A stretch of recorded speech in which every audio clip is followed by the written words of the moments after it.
आज मी बनवणार आहे चविष्ट मक्याचे धपाटे।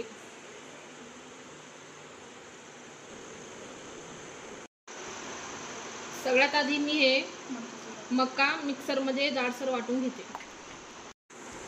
आता ही मक्का मी जाडसर वाटली। आता मी यात बेसन टाकते, गव्हाचं पीठ आणि हिरवी चटणी। हिरवी चटणी टाकले मी, कोथिंबीर, जिरं, मिरची, लसूण, हळद, मीठ।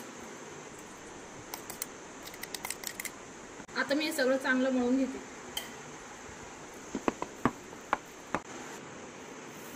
आता मी हे सगळं चांगलं मिक्स केलंय। मी आता यांचे धपाटे तयार करून घेते। आता मी धपाटे तयार करते। सगळ्यात आधी मी याला पाणी लावून घेतलंय।